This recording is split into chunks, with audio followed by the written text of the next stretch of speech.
Hey guys, this is Anna Mietslitsa, Chicks That Drive, and with me I have a very special fintech entrepreneur, Alex Simpson, here with us. Alex, thank you so very much for joining us. He's gonna tell you guys how he is driving his life.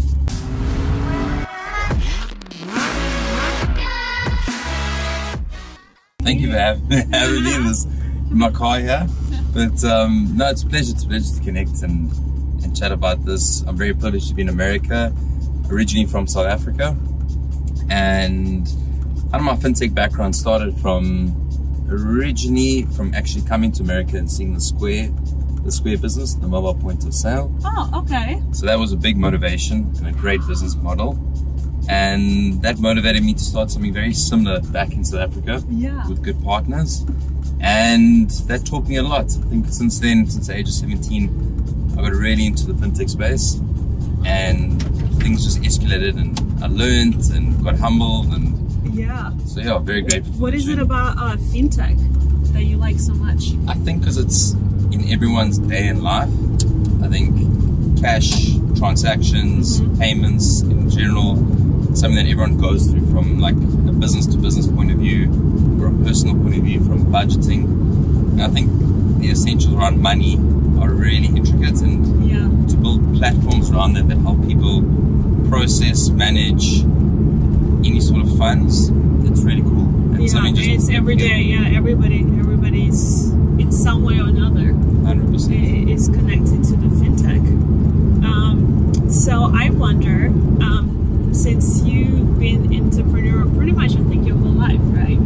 Pretty much, yeah. What did you tell me about your childhood and how do you think you got the entrepreneurial bug in you? So I definitely think it's from my parents. I had a great motivation from my beautiful mother since a young age. She kind of brought me up, gave me the best in life, and always motivated me to be the best I could be. And yeah, so I definitely think my mother was probably the biggest motivation from a young age, and just working hard, retaining a good name, doing things based on good values. So I can stem a lot of my motivation to my mom, and just from general experiences and kind of just putting myself out there, trusting the process, adapting to many different cultures, environments, settings, and always just giving my best, but retaining my core values and core personality always. Yeah, wow.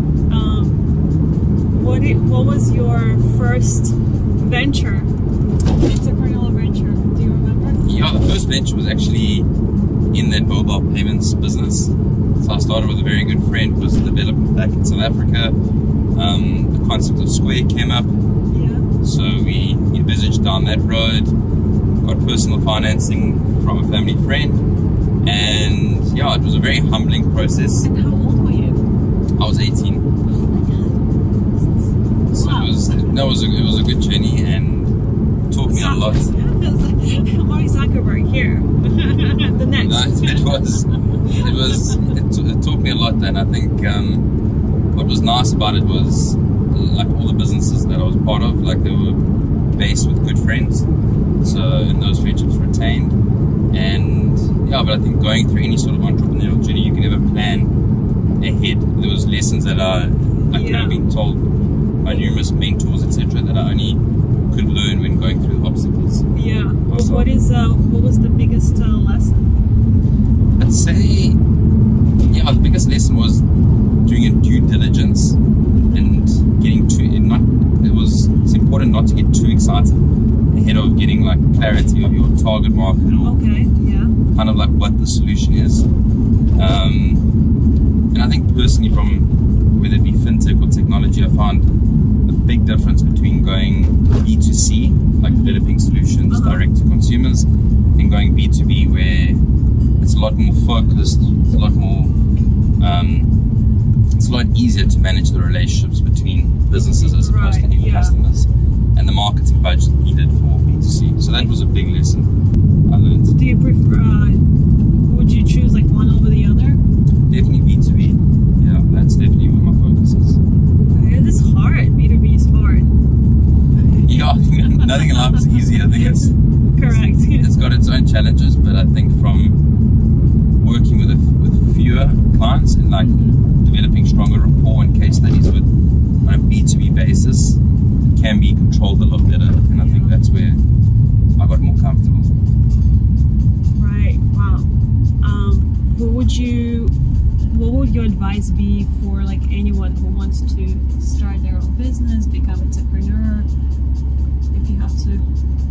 Yeah, I think just it's all about execution at the end of the day, and I think definitely not focusing on like sort of like elements that attain or that are associated with like ego or the limelight, like being on the news, etc., and just seeking funding. Yeah. I think really just being simple about it, making sure that there's a need in the market, assessing internally and externally that you can execute, or the team around you can, and doing a real deep dive with the end customer. I think actually just sitting with the end customer before you've developed anything, just to really understand what is a very niche problem that you're solving in their life, and then sitting with those type of customers to build out product spec or whatever you're developing. I think that is crucial. And I think once you've got that, you'll have a lot more confidence of selling the product. And I think based on that, if you can get kind of like pre-sales or letters of intent,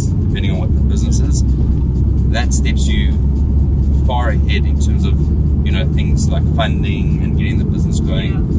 So I'd say that's the best advice, is just product market fit, sitting with customers and just being real with yourself to make sure that internally you know that you can execute. Yeah, and make sure the product actually solves a problem. Very true. Yeah, that's it. Right. Do you believe in starting the business like, you know, by yourself or versus like with you know, like co-founders? I think co-founders are key. You definitely can't do everything.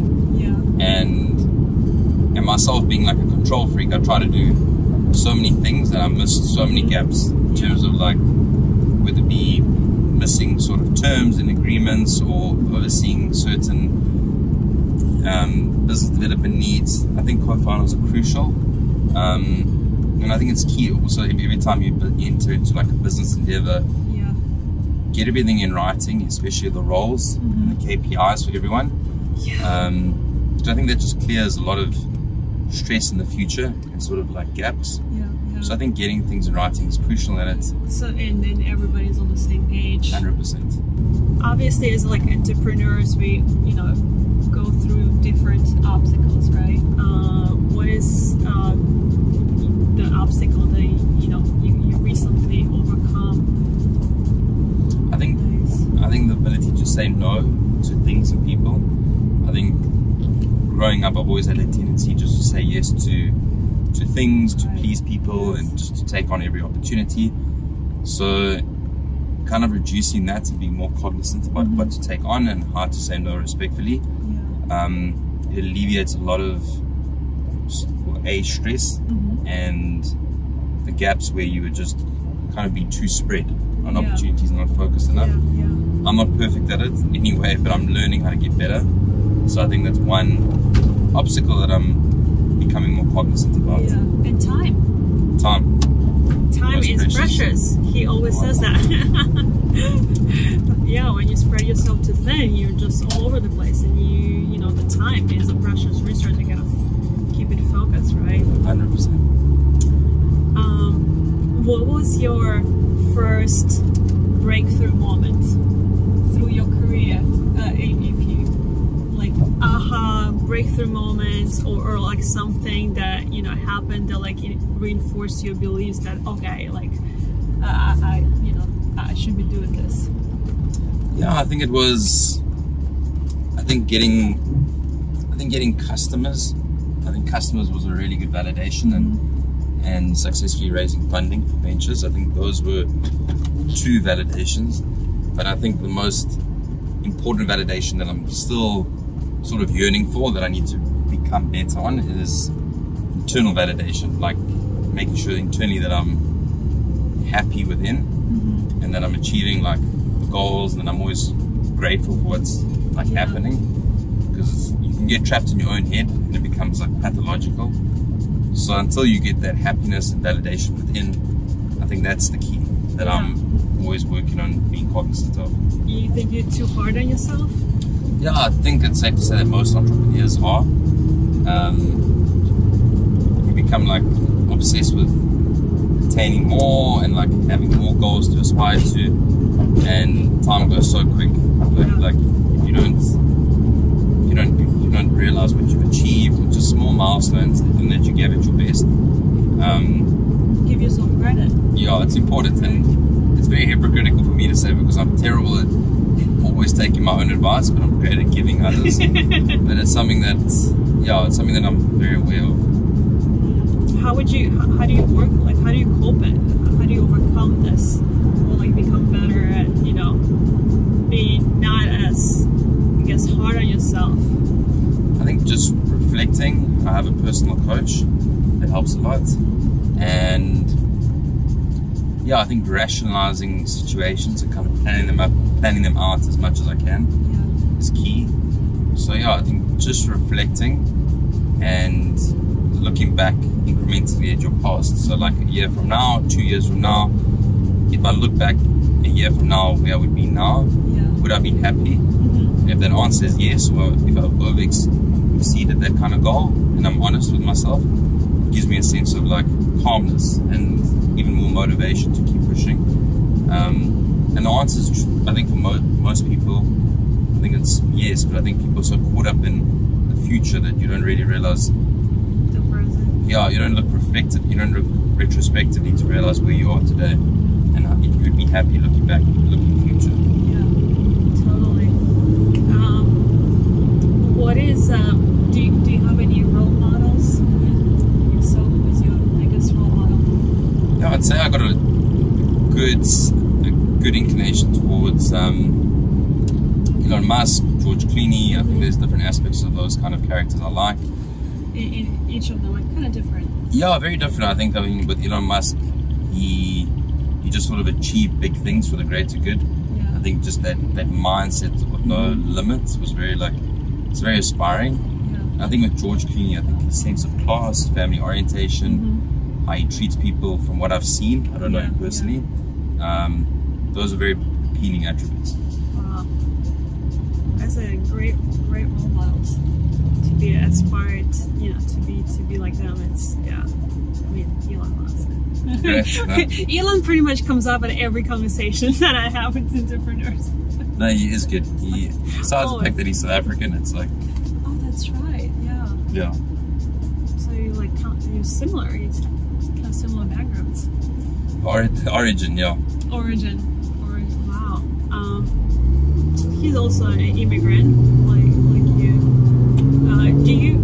Do you think being an immigrant and having like so much at stake, I guess, puts you ahead or like pushes you more and motivates you more to accomplish more things than like other people?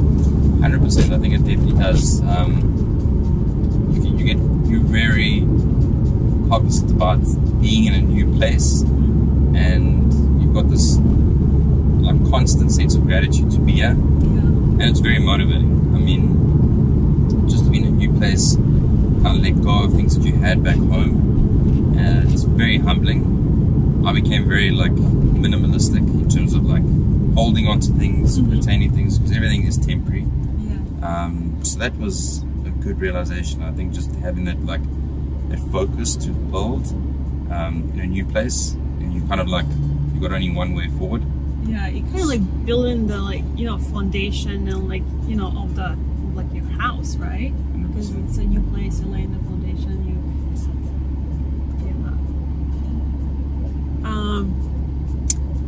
What's next for Alex Simpson?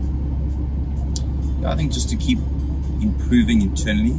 I think keep focusing on those internal goals of being really the best person I can be. Really just staying true to my value set, what I've set out for.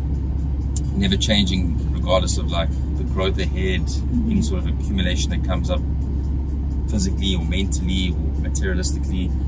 And just really just getting down these goals, staying true to my values, and just being able to look in the mirror each day and truly being like grateful and proud. Yeah.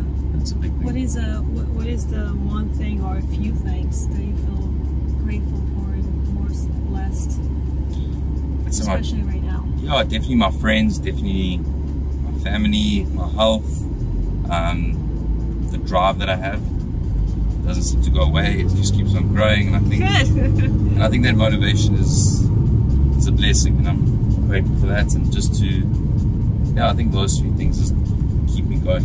Yeah. Last but not least, what drives you? Yeah, I think it's the fact that life is so short, and that's the thing that really gets to me a lot in a good way. And I think if I can like be part of building teams and solutions that really enable people, that can enable others through like an exponential effect, that really motivates me a lot. And I think kind of like the goals that I have just in my future in terms of like building a family, building a good legacy, I think from like an egoless perspective, that really motivates me to leave tangible things behind that help the world really just move forward in like a very like aware and grateful place. I think that's my motivation, and I'm trying to become more specific each day as to like how I get there, and that just takes drive and constant refinement. How do you keep the fire going? You know, I think looking after my health as much as I can, getting better with things like sleep, personal wellness, keeping good company is everything.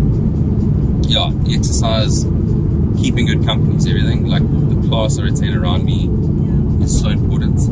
Being around people that you can grow around, that make you feel uncomfortable in a good way, to grow and where you can try add value where you thought you couldn't. Yeah, I think those are key disciplines that I've put in. This is great. So this is Alex Simpson. This is how he's driving his life. I hope you guys learned so much. This guy is phenomenal.